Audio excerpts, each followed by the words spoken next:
नाव सांगायचं तर तेव्हाच सांगितलं असतं ना. बघा, पत्रकारांना सगळ्याच बातम्या द्यायच्या नसतात, काही पत्रकारांनाही शोधायच्या असतात. तुम्हाला जे एसी वरती खुर्चीवर बसून बातम्या काढायची सवय लागते ते सोडा. निलो फुले सारखी तशी झोळी घ्या तर फिरा.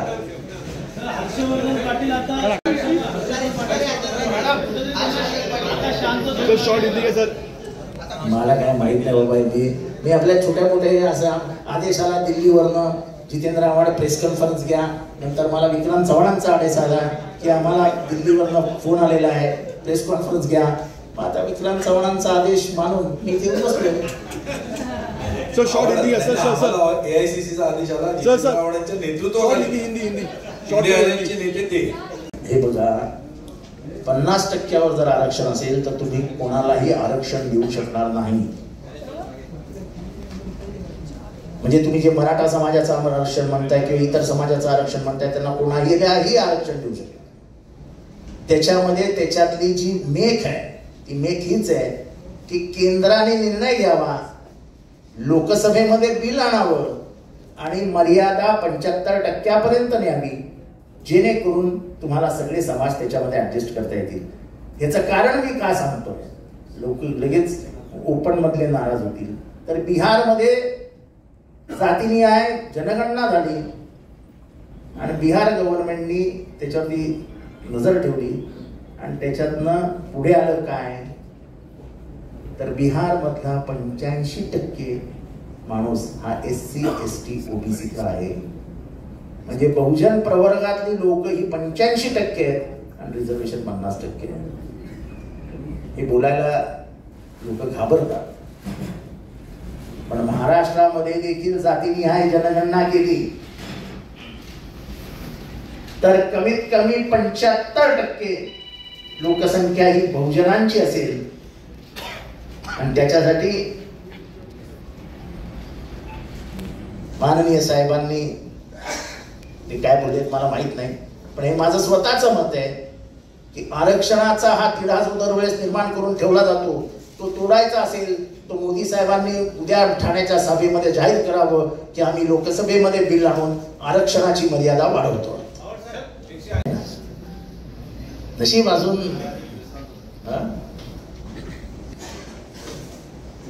खरं तर हा दर्जा कधीच मिळायला हवा होता. मला आठवतं की जेव्हा तावडे शिक्षण मंत्री होते, विनोद तावडे, तेव्हाच 4 दिवसात घेऊन येतो असं त्यांनी विधानसभेत चांगलं होतं. चला 6-8 वर्षांनी तरी ते आलं. मराठी माणसाबद्दल इतका तिरस्कार का केंद्रामध्ये आम्हाला काही कळतच नाही. अभिजात दर्जा मराठी भाषेला देण्यासाठी सर्वात चांगलं साहित्य ज्या 3 भाषांमध्ये लिहिलं गेलंय त्यातली एक मराठी आहे. मराठी, बेंगॉली, आसामीज आणि साऊथ मध्ये कन्नड, ह्याच्यामध्ये सगळ्यात चांगलं साहित्य, जुनं साहित्य लिहिलं गेलेलं आहे.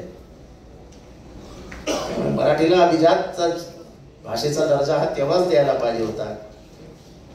आमच्या संस्कृतीचे, मराठी संस्कृतीचे गोड गाणे हे ज्ञानेश्वरापासून पुस्तकात आहेत, पण केंद्राला ते कधी समजलेच नाही. याचा आम्हाला दुःख आहे. आता निवडणुकीच्या आधी काही करतील होते बघा, ते निवडणूक जिंकण्यासाठी वाटेल ते करतील, वाटेल ते.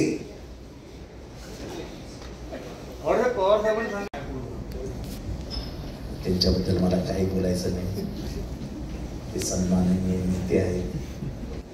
जर ते पवारांना सोडू शकतात, शरद पवारांना, ते कोणालाही सोडू शकतात. मराठी भाषेला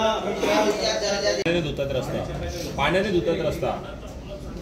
ठीक आहे, नवरी लग्नाच्या आधी मेकअप करते ना, तर शाळेशिवाय मेकअप करते. मेकअप मॅन आले ठाण्यामध्ये. स्पष्ट सांगतो की अमित शहांनी इशारा देऊन टाकलेला आहे, जो ज्याला समजायचं तुम्ही समजावा, की मुख्यमंत्री बीजेपीचाच होणार आणि केंद्रातलं सरकार 2029 साली फक्त कमळाचं असणार.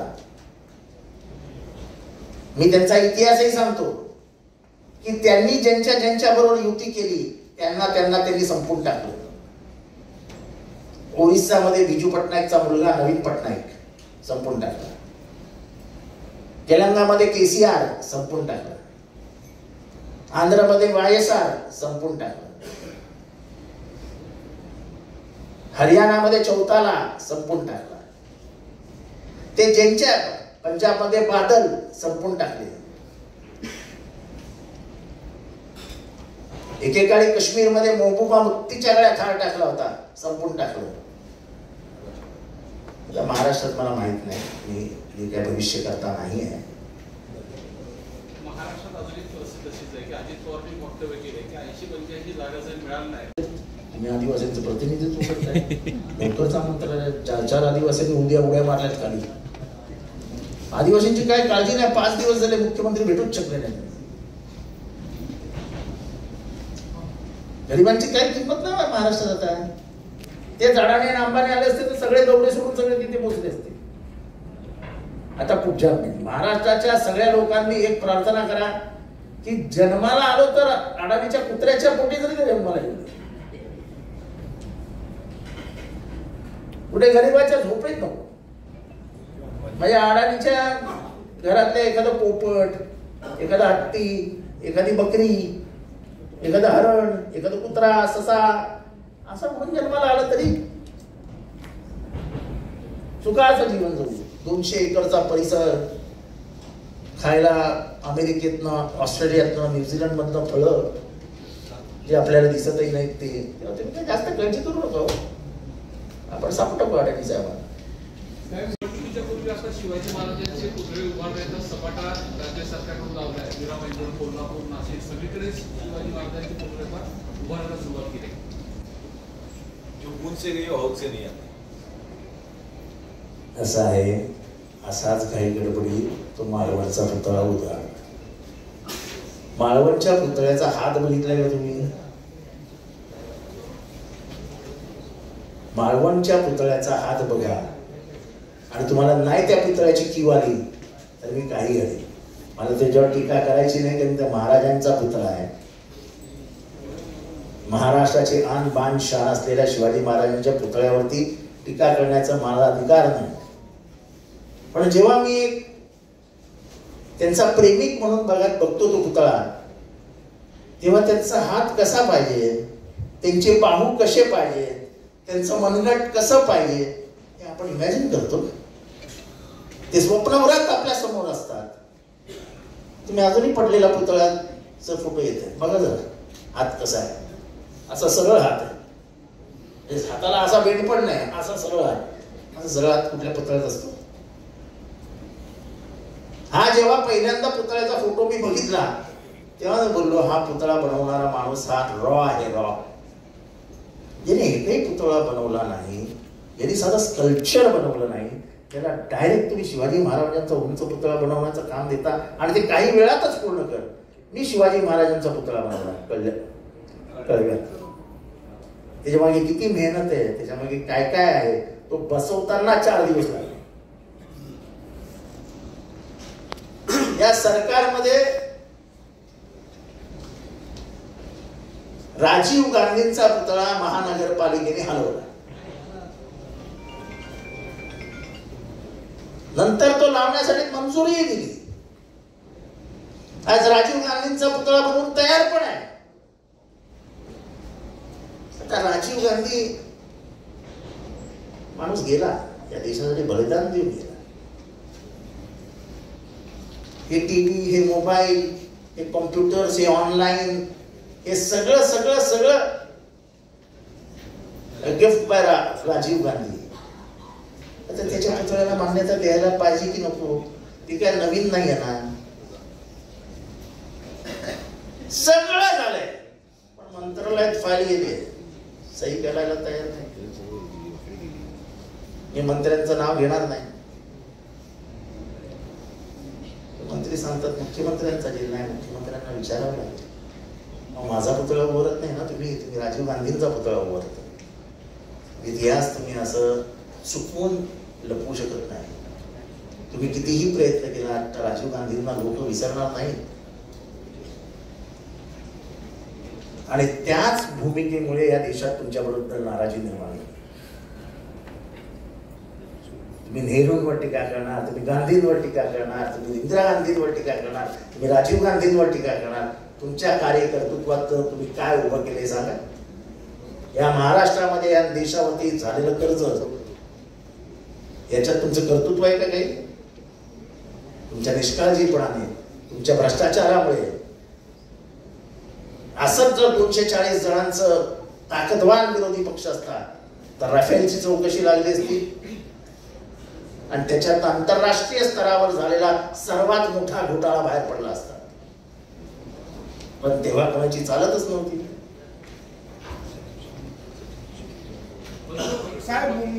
आता हे तुम्ही पत्रकारांनी ओळखायला पाहिजे. तुमच्यावरचा जो जबाब आहे त्या दबावावरनं तुम्हाला कळायला पाहिजे की काय कोणाचं राज्य चालू आहे. तुमच्या बातम्यांवरनं आम्हाला बरंच काय कळलं. अक्षय शिंदेची बातमी TV9 वरनं कशी उतरली हे जरा TV9च्या पत्रकारांना विचारा. आम्हाला खूप ती गोष्टी आतमधल्या माहिती असतात. कशा काय कुठल्या चॅनलला आमच्या बातम्या लागतात, कोणाचे फोन जातात. पत्रकार शेवटी जसे त्यांचे मित्र आहेत तसे आमचेही मित्र आहेत आणि आमचे तर फार जुने मित्र आहेत. मग माझ्याकडे मित्र तुम्हाला सांगू, मला कोरोना झाला आणि मी एकटाच हॉस्पिटल मधल्या बेडवर पडून होतो आणि TV लावायचो. सकाळी सगळे बातम्या यायच्या, 300 मेले, 400 मेले. आपला पण नंबर लागणार आहे, TV बंद करून टाका. तेव्हापासून जी TV बंद केला तो आजपर्यंत मी TVच बघितली. कारण नेगेटिव्हिटी ही तुमचं TRP असेल तर ते बघण्याचं काही कारणच नाही.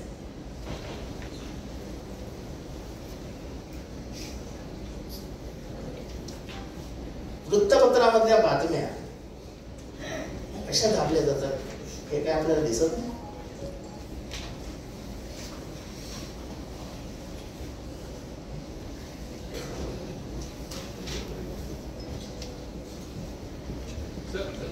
एवढा महाग होईल की आपण अहमदाबादला घर शोधायला काय पर्यायच राहणार नाही.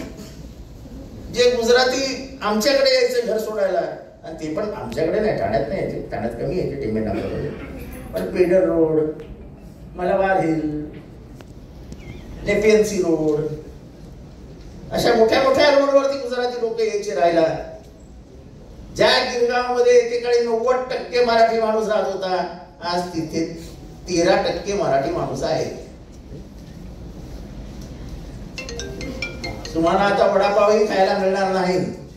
तुम्हाला आता डाळ ढोकळी, फाफडा, जिलेबी असं सगळं खायला मिळेल. ती खाण्याची तयारी करून ठेवा आतापासून.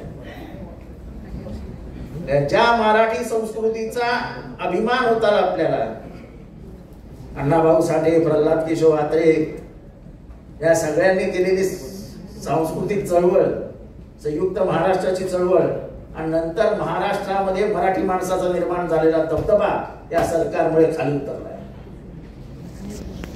आता कोणी येतो आणि दादागिरी करतो. तेव्हा या सगळ्याला उत्तर मोदी साहेबांनी द्यावं आणि लोकांना आवाहन करतो आहोत की या सगळ्याचं उत्तर विधानसभेच्या माध्यमातून तुम्ही या सरकारला द्यावं की ह्या सरकारने तुम्हाला दिल्लीचा गुलाम करून टाकलं, महाराष्ट्राची इब्रत, महाराष्ट्राची इज्जत गुजरातला घाण ठेवली, सुरत लुटण्याचं काम शिवाजी महाराजांनी केलं होतं.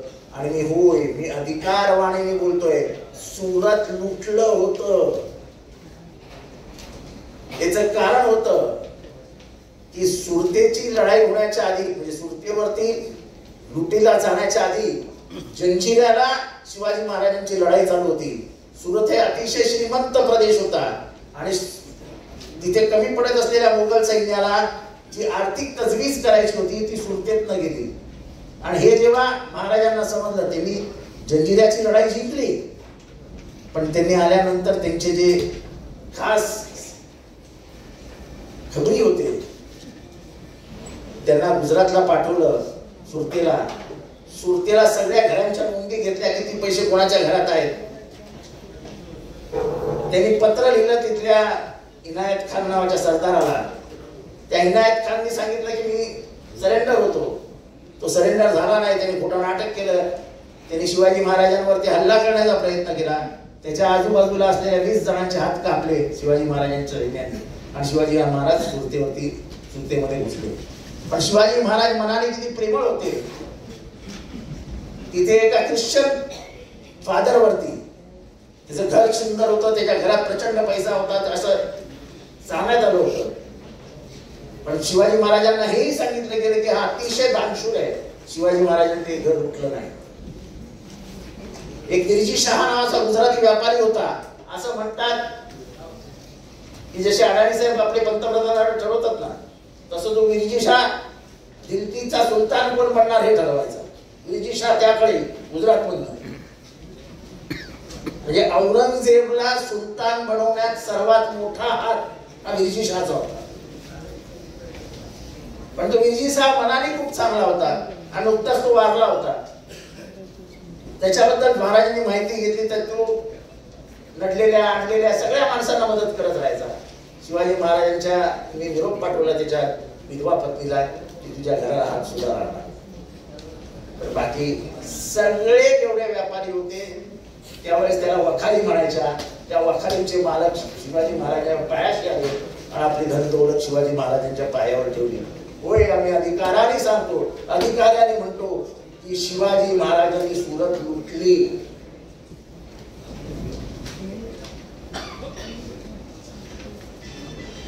आणि आपल्या राज्याची बिघडलेली आर्थिक गडी हे त्यांनी तिथनं बसून घेतली. त्यात काही चूक नाही, त्यात कुठेही काही गुन्हा नाही. सर्वात महत्वाचा प्रश्न उभा राहतोय तो म्हणजे हे ठाण्यामधला जो क्लस्टर आहे, क्लस्टर आणायचा प्रयत्न पहिल्यांदा मीच केला होता. पण ज्या पद्धतीने त्याचं वाढवलं गेलं, म्हणजे त्याची परीघ वाढवला गेला की ते एसआरए संपूर्णच टाकली. म्हणजे ज्या क्लस्टर मध्ये एसआरए आहे त्या एसआरए ला मान्यता आहे, सगळं आहे, तरी तुम्ही एसआरए करायची नाही का? तुम्ही क्लस्टर मध्ये आता ते क्लस्टर होणार कधी?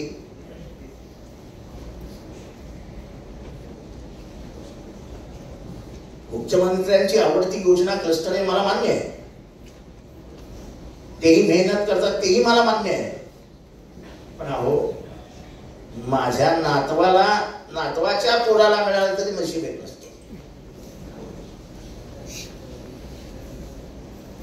आपण कुठे स्वप्न दाखवतो, कुणाला काय स्वप्न दाखवतो आणि ते आपण पूर्ण करू शकणार आहोत का? ज्या जगामध्ये अजरामर पट्टा कोणी घेऊन आलेला नाही. आपण जी योजना जाहीर करतो आपल्या डोळ्यासमोर ती थोडीशी तरी पूर्ण होताना दिसली पाहिजे. आणि त्याच्यामध्ये मारलं कोण जातोय? मध्यमवर्गीय गरीब माणूस. झोपडपट्ट्यांमध्ये राहतं कोण?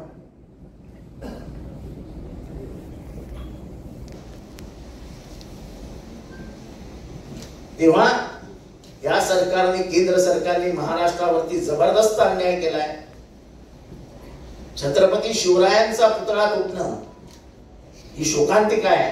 आणि त्याचबरोबर हा एक सूचक इशारा महाराजांनी महाराष्ट्राला दिलाय की भ्रष्टाचाराने पोखरलेला महाराष्ट्र तो पुतळ्यानं बघितल्यानंतर दिसतोय. तो पुतळा जेव्हा खाली पडला, जेव्हा त्याच्यात नजर घातली, तेव्हा आतमधनं कंप्लीट खाली होता. कुठला पुतळा कधी खाली असतो का आतमधनं? त्याची चित्र तुम्ही बघितली असते. ज्या आपटेने एकही पुतळा बांधला नव्हता त्या आपटेंना शिवाजी महाराजांचा पुतळा बांधायला देता. या आपटेचे संबंध कोणाशी होते?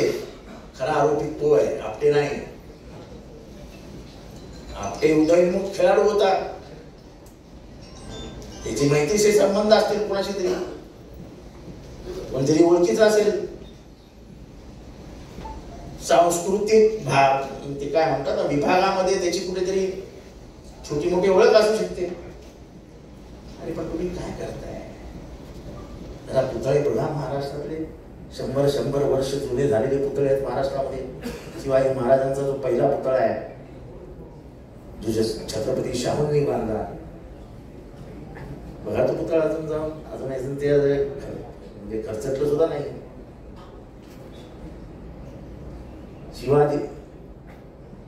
शिवाजी महाराजांच्या पुतळ्याचं, समुद्रातल्या पुतळ्यांचं विसरच पडला आपल्याला.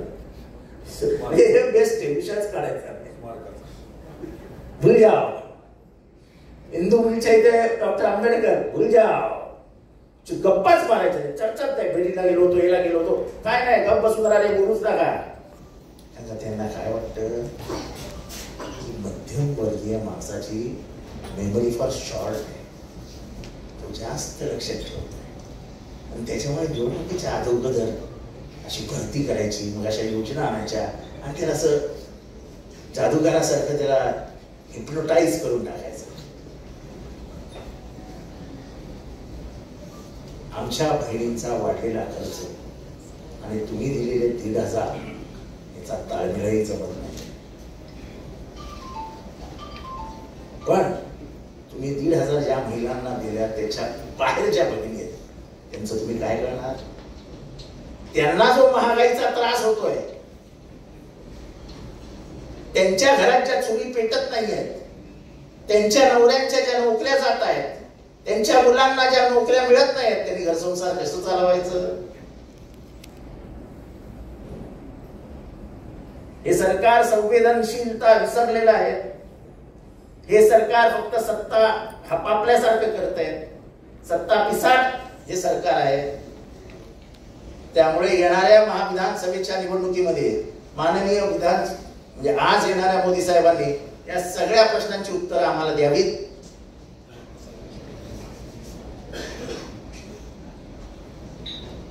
आम्ही महाराष्ट्र सरकारकडे एक मागणी करणार आहोत की बीजेपी शिवसेना जेव्हा सत्तेवर होती तेव्हा भिवंडीमध्ये आणि मुंबऱ्यामध्ये त्यांनी टॉरेंट नावाची कंपनी आणलेली, प्रायव्हेटायझेशन ऑफ म्हणजे वीज सप्लाय आणि वीज वितरण आणि आर्थिक हे म्हणजे बिल घेणं देणं.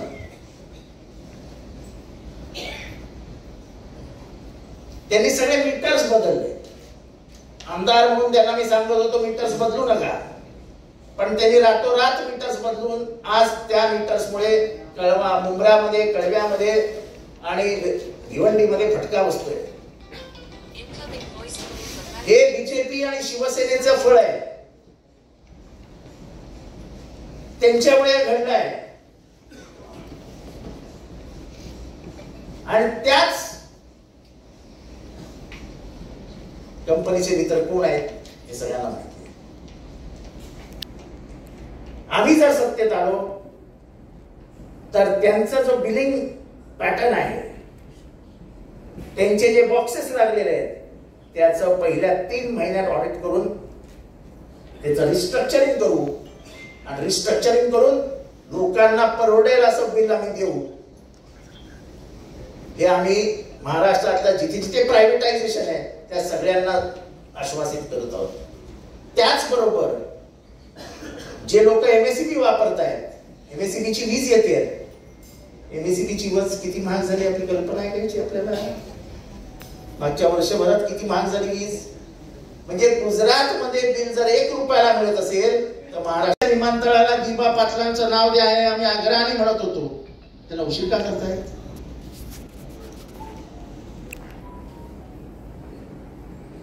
आजही आगरी समाजावर राग आहे का?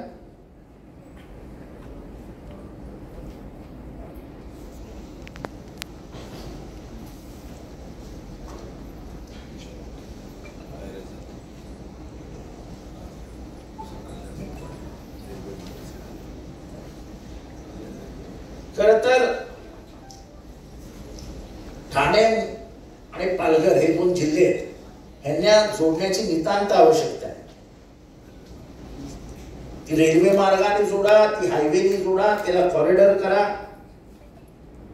कारण का दोघांनाही अलिबाग आणि ते पालघरचा किनारा हे दोन्ही किनाऱ्यांवरती चांगली वाहतूक होते, दोन्ही किनाऱ्यांवरती चांगले डॉक्स तयार होतील, त्याला काय म्हणतात, पोच, आणि त्यामुळे ठाण्याचं अर्थकारण बदलत जाईल. याच्यावरती कधीही विचार केला गेला नाही. दुर्दैवाने आधी प्लॅन तयार करायचा रस्ता असा जाणार आहे, मग रस्त्यावरच्या जमिनी गपचूप कॉन्फिडेन्शियल ठेवायच्या, मग रस्त्यावरच्या जमिनी जाऊन अधिकाऱ्यांनी विकत घ्यायच्या, मग तिथे कोणी गाईचा गोठा बनवायचा, कोणी बकऱ्यांचा गोठा बनवायचा, कोणी काय काय करायचं, आणि ही जमीन आमचीच आहे असं दाखवून आजकाल ते काय म्हणतात, त्याचं पैसे मिळतात ना, मोबदला, ऍक्विजिशन नंतर जो मोबदला मिळतो, ठाण्यातल्या एका राजकीय पक्षाच्या राजकीय नेत्याला 180 कोटी रुपये मिळाले. 180 कोटी रुपये, वन चेक.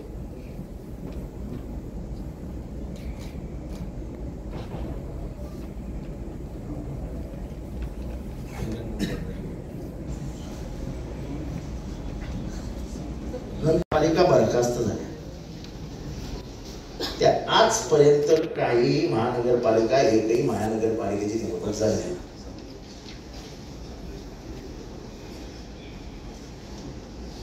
त्याच्यामुळे प्रशासक, टेंडर आणि मंत्रालय एवढाच नेक्सस आहे. मुंबई महानगरपालिकेची अख्खी तिजोरी खाली करण्यात आली. ज्या मुंबई महानगरपालिकेकडे 55,000 कोटी रुपयाचे एफडी होते, ते एफडी मोडून टेंडर काढण्यात आले. एफडी ठाण्याचं तर काही विचारूच नका. ठाणे विकायचं आहे असं इंटरनॅशनल बोर्ड लागणार आहे.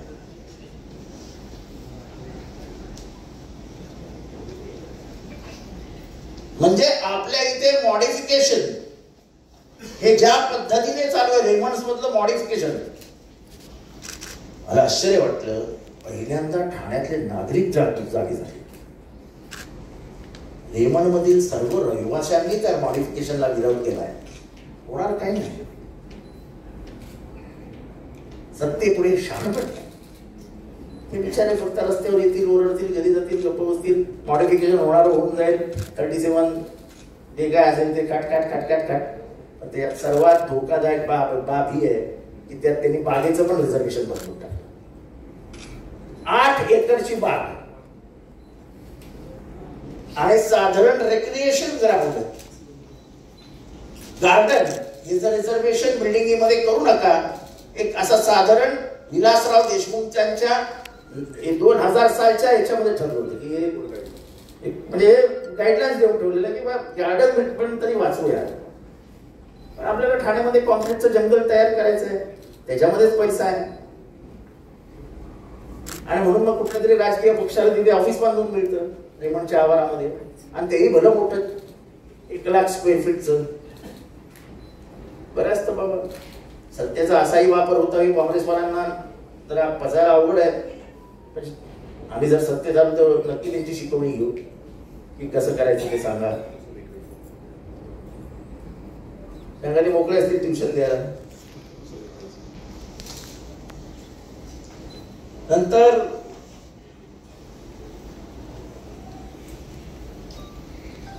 कोणीही जातो, कुठेही कब्जा घेतो, धमकावतो, आणि पोलिसांना फोन येतात, हा आपला माणूस आहे, सांभाळून घ्या. गावकऱ्यांच्या जमिनींवर कब्जा घेणं हा सत्ताधाऱ्यांचा म्हणजे त्यांच्या बेकारीवरचा उत्तम उपाय, तर त्यांना रोजगार मिळाला.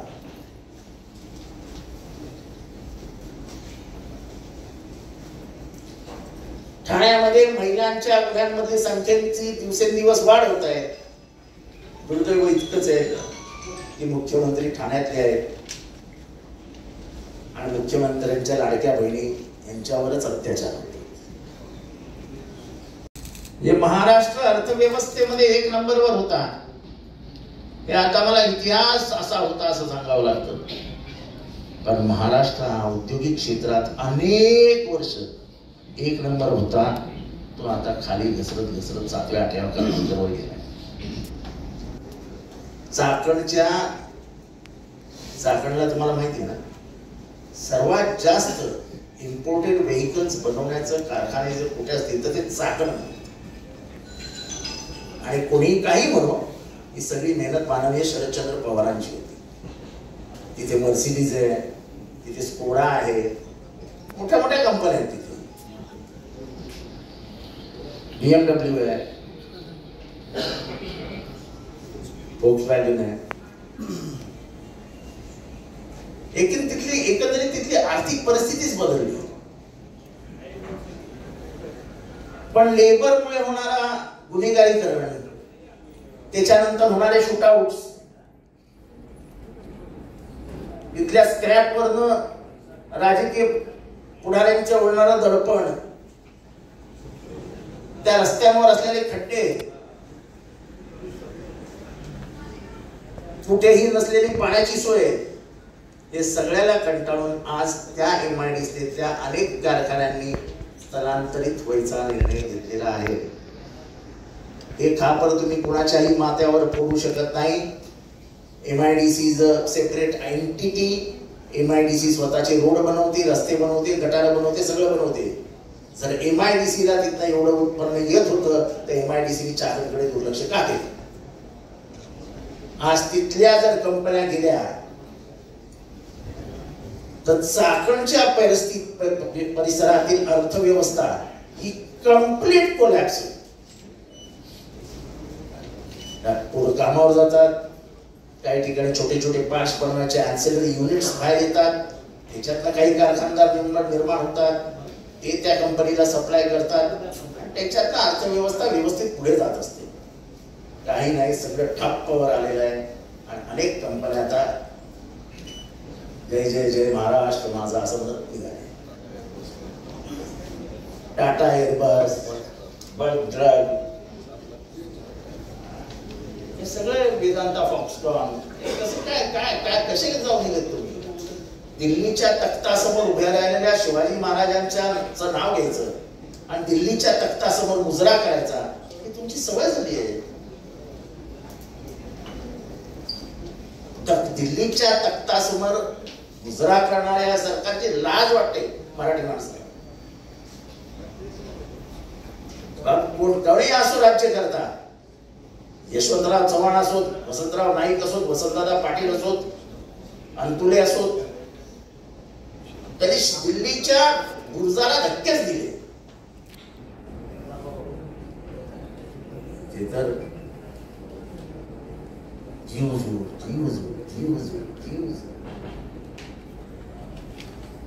महाराष्ट्राच्या संस्कृतीची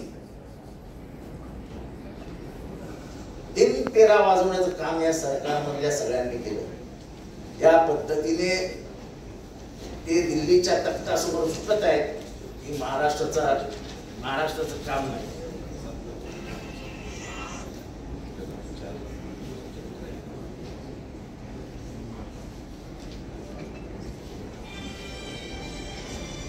आपण जवळजवळ ह्याच्यामुळे 10 लाख नोकऱ्यांना लोक गेले आपल्या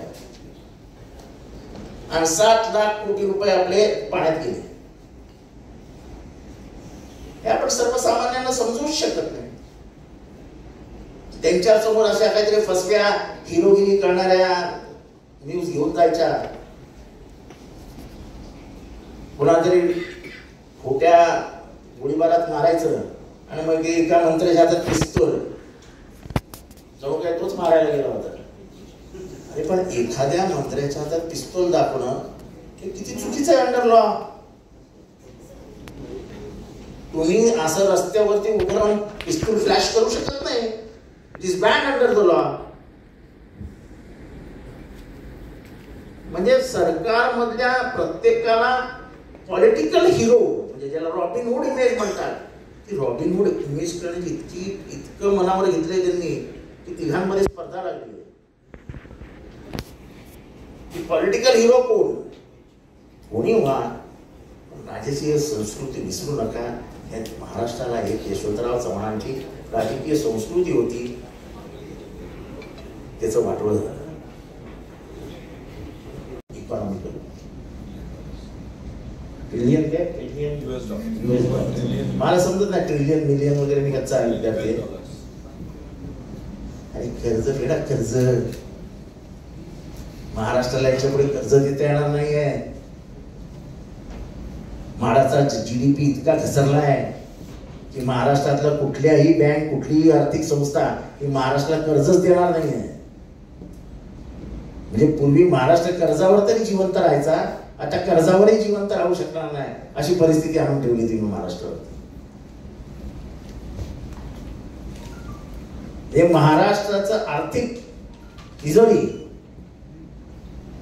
हे उंदीर सोडला तरी त्याला नोटा मिळणार नाही इतके खाली झालेली कुठल्याच योजनांसाठी पैसे नाहीत अशी परिस्थिती झाली आहे आणि मग काही योजना कापायच्या असल्या की माहीतच आपले दलित बंधू कापा योजना SC ची कापा योजना ST ची कापा योजना OBC ची कारण का त्यांच्या योजनांना कातर लावली तर त्यांच्यासाठी बोलणार पण कोण नाही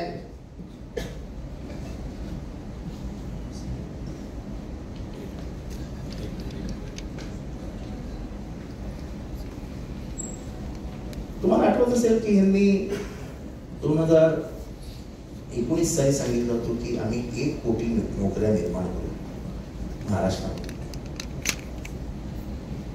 महाराष्ट्रामध्ये 12,000 नोकऱ्याही निर्माण करू शकलेल्या नाहीत मुलं आत्महत्या करतायत कारण भारतामध्ये ग्रॅज्युएशनचं पर्सेंटेज हे सर्वात जास्त महाराष्ट्रात आहे शिक्षित बेरोजगारांची एक मोठी फौज महाराष्ट्राने तयार करून ठेवली आहे त्यांच्या हाताला कामच नाही आणि आपल्याला तर सवय लागली आहे कॉन्ट्रॅक्ट लेबरची कारण का आपले मित्रच कॉन्ट्रॅक्टर आहेत सगळे त्या मित्रांना श्रीमंत करण्यासाठी म्हणून सगळं कॉन्ट्रॅक्टवर द्यायचं साफसफाई कॉन्ट्रॅक्टवर ही कॉन्ट्रॅक्टवर क्लिनिकल कॉन्ट्रॅक्टवर एक कॉन्ट्रॅक्टवर या कॉन्ट्रॅक्ट सिस्टीम मुळे अर्धा अधिक बोजवारा झालाय महाराष्ट्राचा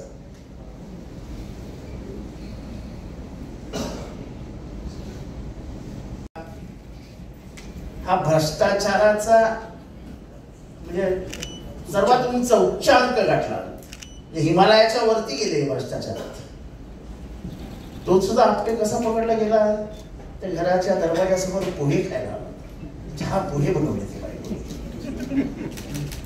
अरे काय मजा आहे आपल्याची यार मग वडापाव खातो कोण चहा पोहे खातो आणि मग पोलीस पकडायला जातात चला चला चला चला आम्हाला पण थोडे पोहे द्या आणि अक्षय शिंदे गोळीबारात ठार होतो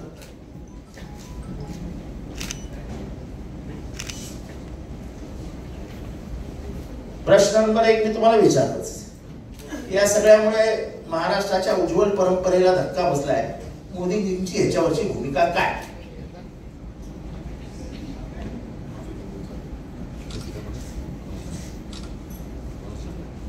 मोदीजींच्या लक्षात आणून द्यायचं आहे की ट्रिपल इंजिन सरकारच्या महिलांविरुद्धच्या गुन्ह्यांमध्ये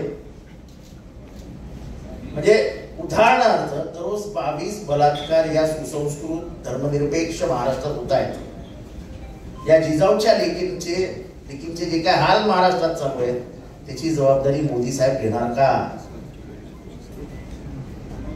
लाडक्या बहिणीला फक्त पैसे देऊन उपयोग नाही तर त्याची सुरक्षा देखील तेवढीच महत्वाची आहे लाडक्या बहिणीला पैसे दिले आणि गोडे तेल 35 रुपयाने महाग केलं महागाई प्रचंड वाढते आणि आपण फक्त लाडक्या बहिणीचे म्हणजे ते जे काय आहे ते घेऊन फिरतो त्याच्या प्रचारावरती 300 कोटी रुपये आतापर्यंत खर्च केले लाडक्या बहिणीच्या आता ते कसं झालंय की देवा भाऊंची एक लाडकी बहीण आहे मुख्यमंत्री एकनाथ शिंदेची एक लाडकी बहीण आहे उपमुख्यमंत्री अजितदादा पवारांची एक लाडकी बहीण आहे अशा तिघांच्या लाडक्या बहिणी आहेत म्हणजे त्याच्यातही स्पर्धेत काही कमी नाहीये तर ह्या महिलांना आपण सुरक्षित ठेवू शकणार आहोत की नाही एक वेळ पैसे देऊ नका पण त्यांच्यावर अत्याचार होणार नाहीत त्या सुरक्षित राहतील याची शाश्वती मोदी साहेब देऊ शकणार आहेत का?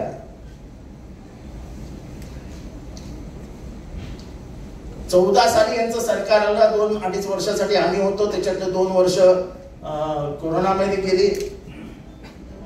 साधारण 20,000 पेक्षा जास्त शेतकऱ्यांनी आत्महत्या केल्या. 20,000 पेक्षा जास्त. तुम्हाला माहिती आहे का, मध्यंतरी या सरकारचा गोंधळ उडाला. एक अचानक सकाळी परिपत्रक आलं की आत्महत्याग्रस्त शेतकऱ्यांसाठी जे अनुदान आहे ते बंद करणार. कारण ही सगळी अनुदानं बंद करून त्यांना ती लाडक्या बहिणीवर सरकारची होती.